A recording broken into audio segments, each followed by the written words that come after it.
First of all, there is no writing, and every writer knows this. Every wannabe writer knows this. There is no writing without rewriting.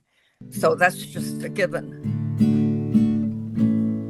Welcome to Angle on Writing, a podcast about writing, publishing, and book marketing. Welcome, writers. Today I'm with an award-winning thriller mystery writer.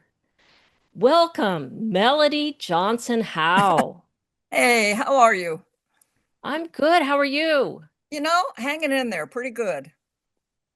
Great. Well, you started out as an actress, a pretty famous actress for anybody who's ever seen Coogan's Bluff, for one thing. Uh, so, how did you get into writing? While I was acting, I went to workshops and tried to learn how to write. I'd always wanted to be a writer. There's just something inside me. I think those people who want to be writers know what I'm talking about. You just have to get whatever stories you have in you outside. And so I began to learn the craft of writing while I was acting. And uh, after about 10 years of acting, doing commercials, I think I was on a dog food commercial. I can't remember. But I just said, that's it. I'm going to stop all this and I'm just going to become a writer. So I had nothing published. I've never, just was fiddling around trying to learn the craft.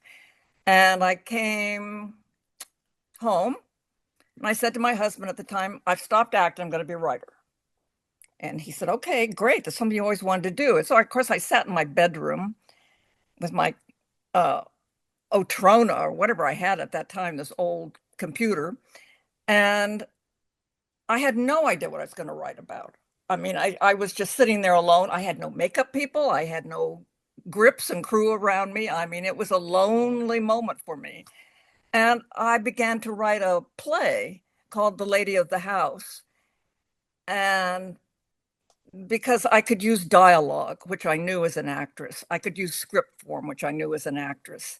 And that, uh, using that helped me, you know, create. And so I wrote this play. Lo and behold, it got done in LA at a small theater and was very well received. It was a battle royale between a mother and a daughter.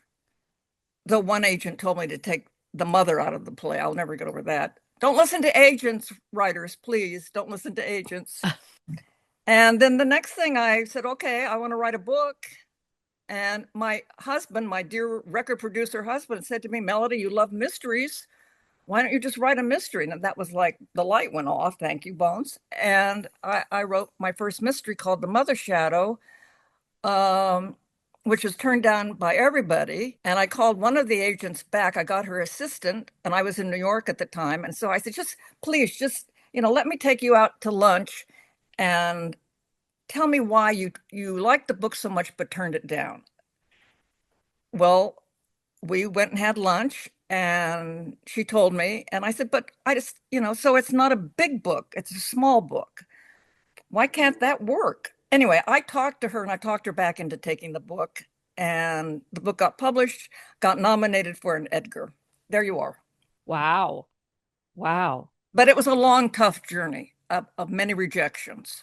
So how did you handle your those rejections? Did you um you know just drink or like so many of us writers do? Drinking, I recommend drinking. Oh, good. Me too. Or did you go for a long run or um Never went for a long run. Are you kidding? It hurts my knees.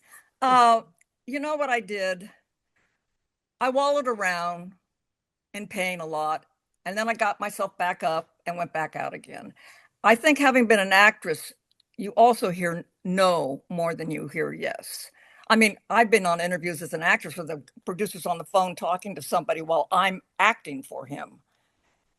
So I mean, these guys are tough and cruel. So you develop a hard skin and you say, okay, can I swear on here? You just say, fuck you, and go for it. Don't wallow in in the rejections. If you do that, you'll never get ahead. You'll never get out of that morass of nobody loves me feeling.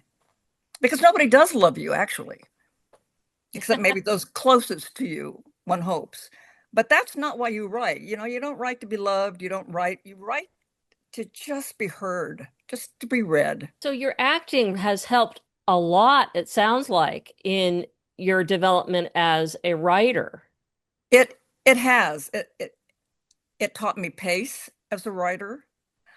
I mean, been in many TV shows, like acting in them, you could feel the scene just drag down, until the director got a hold of it and got everybody, on the same sort of rhythm.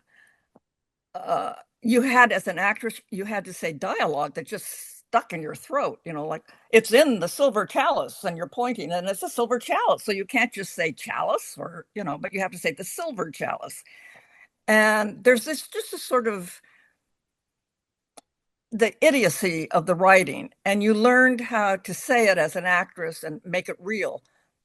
And so as a writer, I tried to avoid those problems and and I had a quirky vision, I mean, I went to the things I knew, Hollywood, mystery writing, which I loved, and I tried to put these things together. If you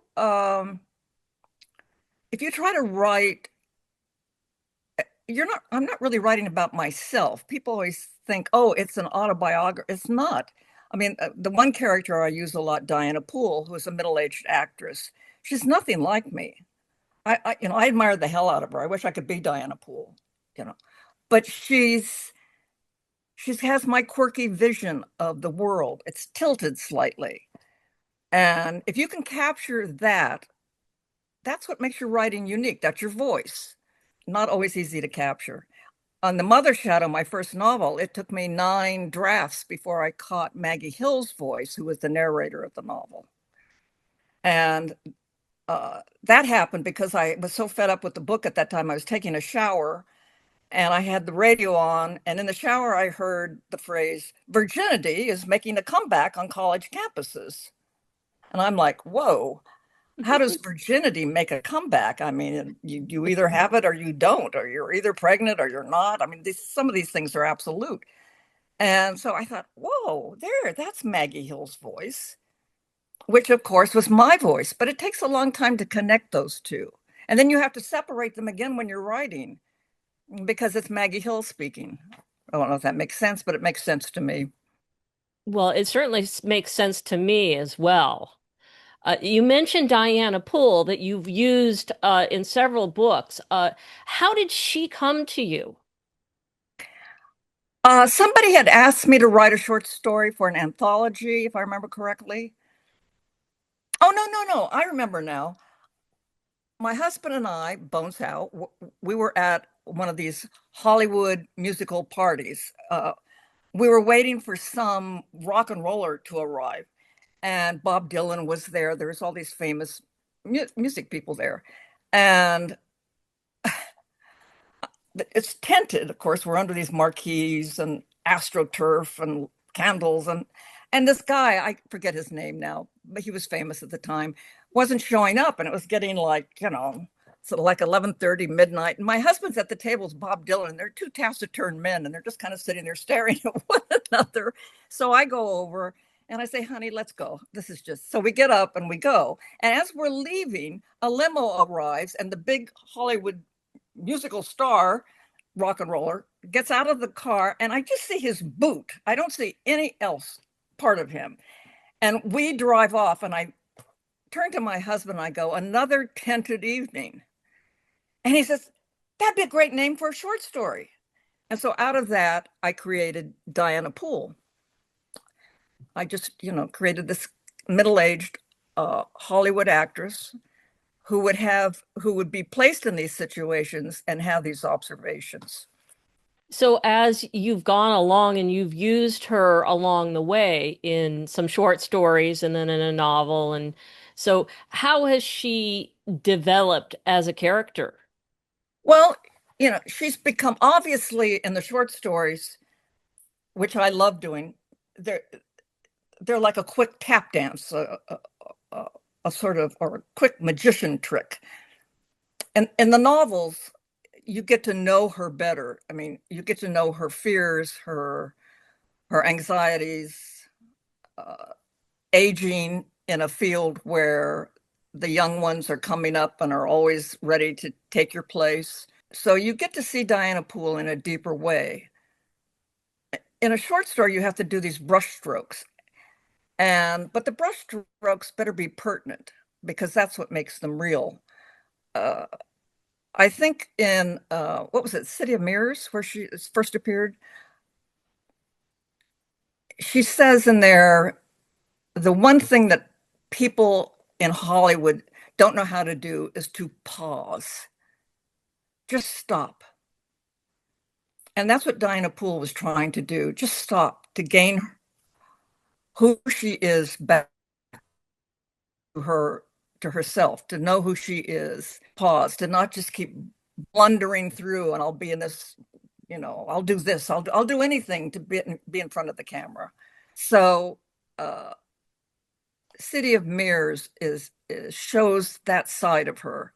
So with the she's appeared in short stories and also this novel. So what do you prefer writing? Do you prefer the short story or do you prefer novels? Actually, I prefer short stories. They just fit my quirky vision of things, and I, I love writing them. I love finishing them. You can do, some short stories take weeks to write, so they're not short in that sense.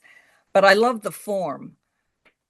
In fact, I have a new short story coming out in June. It's called what is it called? Let me see here. It's called, oh, I know, What the World Needs Now, and it's all about Burt Bacharach music. Um, and they wanted me to do a short story on One Less Bell to Answer, and which my husband produced with Marilyn McCoo in the Fifth Dimension way back when. And so I said, I would love to, thank you. And when I sat down to take that song apart and listen to it, first of all, it's like a tiny little novel, that song. One less bell to answer. Why, oh, why did he leave me? One less egg to fry, which is a great image. So I was trying to think what I could do with this song and how I could put Dinah Poole in it. And guess what? Dinah Poole didn't fit. I had to create a new character. And I kept trying to shove her into One Less Bell, into the song. And it just didn't work. And so I created a new character. And this is something as a writer you have to do. If this character doesn't work, sorry, Diana, you have to sit this one out. And we'll let I think I've forgotten my character's name. I think it's Mia. We'll let Mia take over this one. And it freed me up to write something about One Less Bell. That's great. I too love to listen to the music and take songs and go use those as inspiration. Absolutely.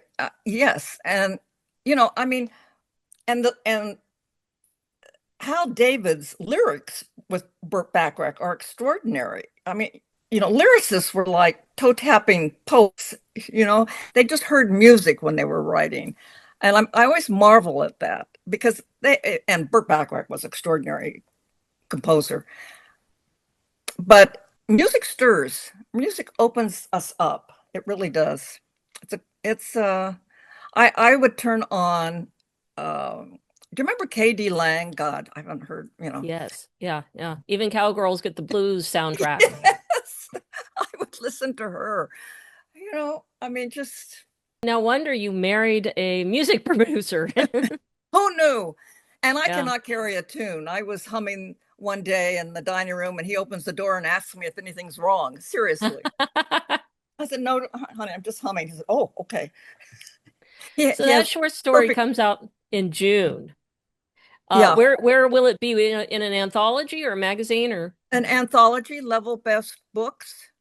Um, who is the editor is Martin Edwards, a wonderful English editor.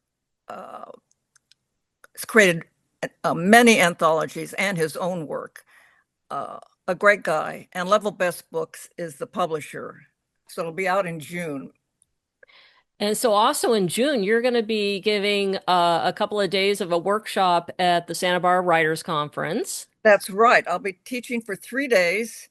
Looking forward to it.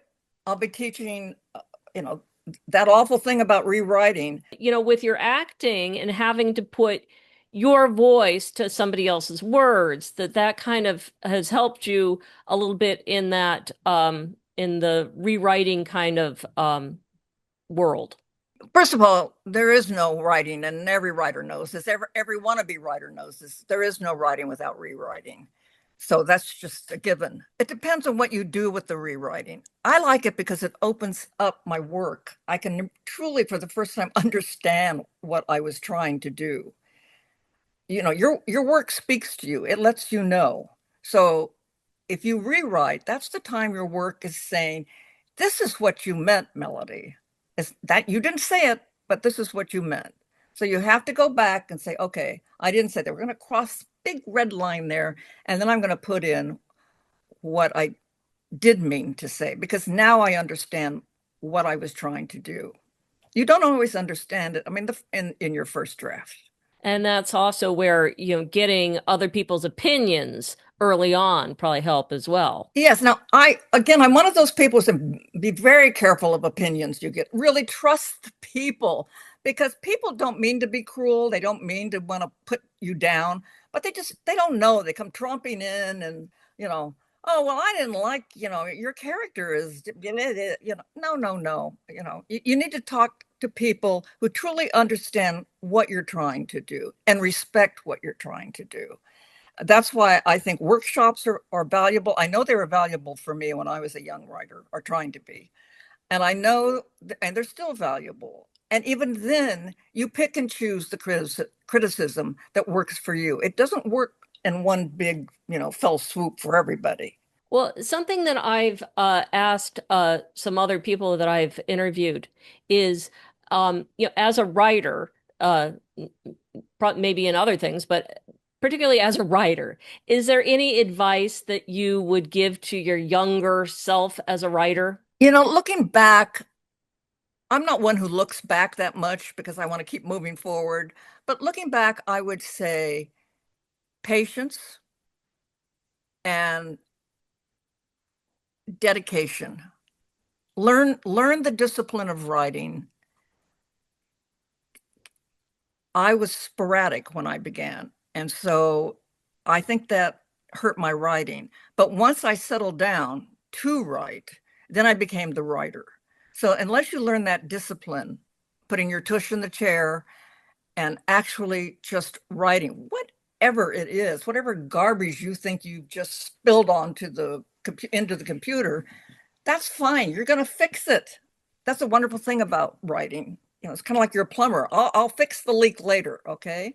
And you do. You do. It's an extraordinary process. But unless you just allow yourself to spew out this whatever you think is your story, and then allow yourself to go back, and I usually take a few days before I go back and begin my revisions. So it all kind of settles. And then I can look at it anew. And I'm always marvel at, whoa, that was pretty good when I first wrote that. And then you have, oh my God, I can't believe I wrote that. And so you deal with that. So I would think learning discipline as a writer, because I had discipline as an actress. I knew how to show up on the set, let a set wait for me, or, never was late, knew my lines, you know, but you're on your own as a writer. And so you have to have that same, just think about having 60 people waiting for you to show up. And that'll get you to show up. Yes. You're to your desk alone in your room. Yes. Well, I think, if I ever create an online store and have like merch and this kind of stuff, I think one of my products is going to be butt glue for writers to stick them in that chair. And then some sort of solvent that can get you out of the chair. Yeah. But it's And true. I mean, that's the hardest part, isn't it, for all of us? yeah. We walk around with these stories in our heads, and they're great. And then you get down on paper and you want to flee your office. You want to get out of that chair as quickly as possible because it's not as good as you thought it was. But of course it's not. It can't be until you rework it. Allow yourself to experience that moment of utter disbelief. Oh my God, this is crap. And then the next day, no, it's not. This is stuff I can work with. Wow, that is wonderful advice and definitely advice I will take to heart myself. So I hope other people do too. And so I thank you very much. And is there anything else you want to say about where people can find you or your books or what's coming next or your workshop or anything? Well, I have a website. God knows I haven't checked it in a year, so who knows what's happened to that. But I'm around. You can get me on Facebook or Instagram and all that. The books are at Chaucer's and around different, Amazon. I'm there. Anywhere books are sold, I'm there somehow, Yeah. by hook or by crook. Yeah. Well, great. And we need those crooks for our villains, you know? Wait, So are we clerks? Are we surreptitious about what we do? yeah. But that's another story. Well, thank you very much, and I look forward to seeing you in June. Hey, same here.